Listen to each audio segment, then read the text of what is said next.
2019-এ তৃণমূল কংগ্রেস যা ফল পেয়েছে তার থেকে 2024-এ অনেক ভালো ফল করবে। তৃণমূল পূর্বস্থলী দক্ষিণ বিধানসভা কেন্দ্রের ধাত্রীগ্রাম ফুটবল ময়দানে জনসভা করতে এসে এমনই দাবি করলেন তৃণমূল সাংসদ তথা অভিনেতা দীপক অধিকারী ওরফে দেব। পাশাপাশি গতকাল কেশপুরে ভোটে সন্ত্রাস হতে পারে এমনই অভিযোগ করেছিলেন তিনি।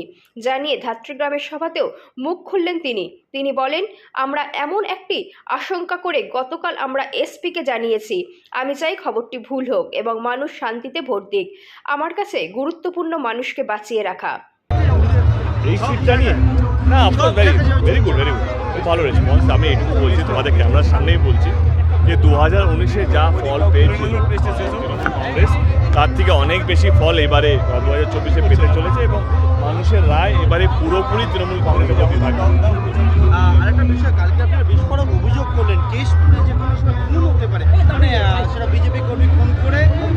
এটা শুধু বিজেপি না, যে কোনোভাবে একটা সন্ত্রাস খুব, সেটা টিএমসিকেও খুন করতে পারে বা এটা এই খবরটা আমাদের কাছে এসছে এবং আমরা সেটা অভিযোগটা এখানকার লোকাল থানাকেও জানিয়েছি এবং এসপিকেও জানিয়েছি এবং এই খবরটা আমি চাই এটা ভুল হোক, কারণ মানুষ শান্তিতে যেন থাকতে পারে এবং অশান্তি যেন না হয়। কিন্তু কোথাও যেন যেভাবে উঠে পড়ে লেগেছে, তো সেই জন্য কোনোভাবে আমরা কী বলবো, চান্স নিতে চাই না। ঘাটালে প্রত্যেকটা মানুষ আমার মানুষ, যে বিজেপি করে, যে সিপিএম করে বা কংগ্রেস করে বা তৃণমূল করে, সবাই আমারই মানুষ, আমারই দেশের মানুষ, আমারই রাজ্যের মানুষ। তো সবারই দেশ থাকার আছে এবং রাজনীতি হারি বা জিতি আমার কাছে কোনো ফ্যাক্টর করে না। আমার কাছে ইম্পর্টেন্ট যে মানুষকে বাঁচিয়ে রাখা। আমাদের 100 দিনের টাকা, এবার 100 দিনের কাজ করে কারা? যারা দিন আনে দিন খায়, অত্যন্ত গরিব মানুষ, মানে তাদের 100 দিনের রোজগার দিয়ে তাদের নতুন বছর কাটায়, তারা হয়তো তাদের ঈদ, তাদের দুর্গা পুজো, তাদের দিওয়ালি, তাদের স্বপ্ন, তাদের ছেলে মেয়েদের পড়াশুনো থেকে আরম্ভ করে সমস্ত কিছু এই 100 দিনের রোজগার দিয়ে। 2.5 বছর ধরে সেই রোজগারটা বন্ধ, কারণ কেন্দ্র সরকার সেই টাকাটা আটকে রেখেছে। তিনি চাইলে এই প্রতিশ্রুতি দিতেই পারত যে আপনারা আমাকে ভোট দিন, 100 দিনের টাকাটা ভোট দেন, যে আপনারা জেতার পর সেই 100 দিনের টাকাটা রাজ্য সরকার দেবে না। আমাদের সরকার সেটা করেনি। আমাদের সরকার এই 100 দিনের টাকাটা 2 বছর ধরে, 2.5 বছর ধরে আটকে রেখেছিল। সেই 100 দিনের টাকাটা ভোটের আগে প্রত্যেকটা মানুষের কাছে পৌঁছে দিয়েছে, যাতে তাদেরকে কারো কাছে হাত পাততে না হয়। এইটাই তো সরকারের কাজ। সরকারের কাজ কি? যে মানুষকে বাঁচিয়ে রাখবে, মানুষকে আগলে রাখবে। এইবারে আপনারা বলুন যে কোন সরকারকে আপনারা ভোটটা দেবেন। আমি যেটা বলছি, ভোটটা আপনাদের গণতান্ত্রিক অধিকার। আবার নির্বাচনের জন্য নামবো, বিধানসভার জন্য।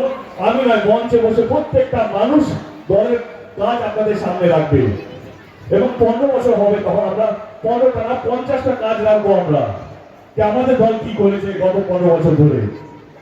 ওনারা 10 বছর আছেন, 10টা থেকে 8টা প্রশ্ন করবেন না, 5টা প্রশ্ন করবেন না যে প্রতিশ্রুতিগুলো দিয়েছে রাখতে পেরেছে কিনা।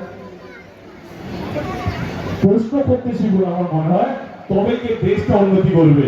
আমি বলছি না আমার সরকারের সব ভালো, যে আমরাও 100% না, কিন্তু আমরা ভোটের নেশায় ভোট পাওয়ার জন্য কাউকে তাদের ধর্ম থেকে আলাদা করে দিইনি। কারণ এটা বলে দিইনি যে ভাই হিন্দুরা এরকম, মুসলিমরা না না না না না। তখন কোনো ঠাকুরের নাম নিয়ে ভোট চাইতে হয়নি, তখন কাউকে ছোট করতে হয়নি। বাংলার কালচারটা সেরকম নয়। বাঙালিরা স্বাধীনতা করার জন্য অনেক বাঙালি তাদের জীবন দিয়েছে। অনেক বীর সন্তান আছে যে বাংলার জন্য শুধু নয়, ভারতবর্ষকে এই ব্রিটিশদের থেকে স্বাধীন করার জন্য নিজেকে শহীদ করে দিয়েছে।